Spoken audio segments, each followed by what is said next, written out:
The word homemaker brings to mind images of sweet, snuggly babies in your arms or tied to you on slings, and a husband to kiss goodbye in the morning and welcome home in the evening, and a woman in an apron making something delicious to eat and keeping the house running, spreading a little bit of love everywhere she goes for the ones that she loves.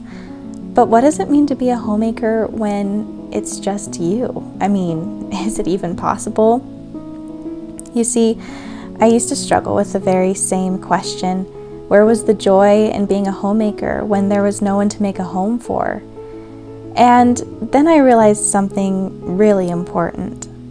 You know the popular dating advice to visualize the kind of person that you want to attract and then become the person that they would want? Well, I agree and I don't.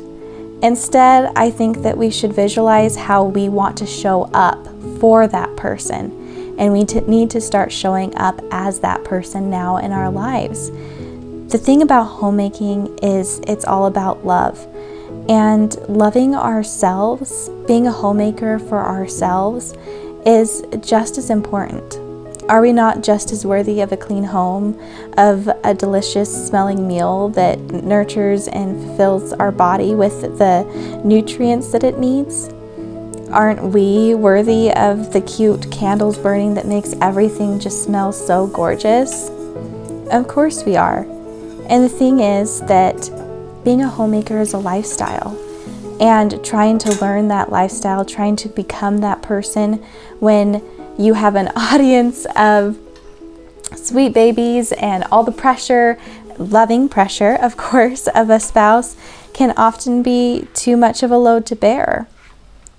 Becoming a homemaker for ourselves is so life-changing because it tells ourselves that we're worthy of love too, and it changes what we're doing from an obligation or fulfilling an expectation for someone else, or even not just an act of service for someone else, while wonderful and beautiful and absolutely something important, but an act of stewardship over our lives and the blessings that God has given us.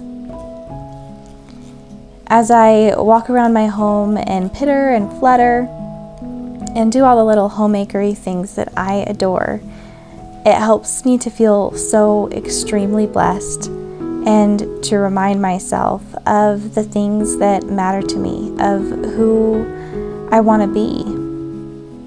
Instead of waiting on other people to come into my life for me to become that person, I'm becoming that person now. Or at least trying to anyways. Honestly, there's days where I don't do any of it, and it's just all I can do to get out of the sweatpants and get into something a little more presentable. It's a day-by-day process, and I'm learning to enjoy the journey and enjoy the reality of being who I strive and want to be now.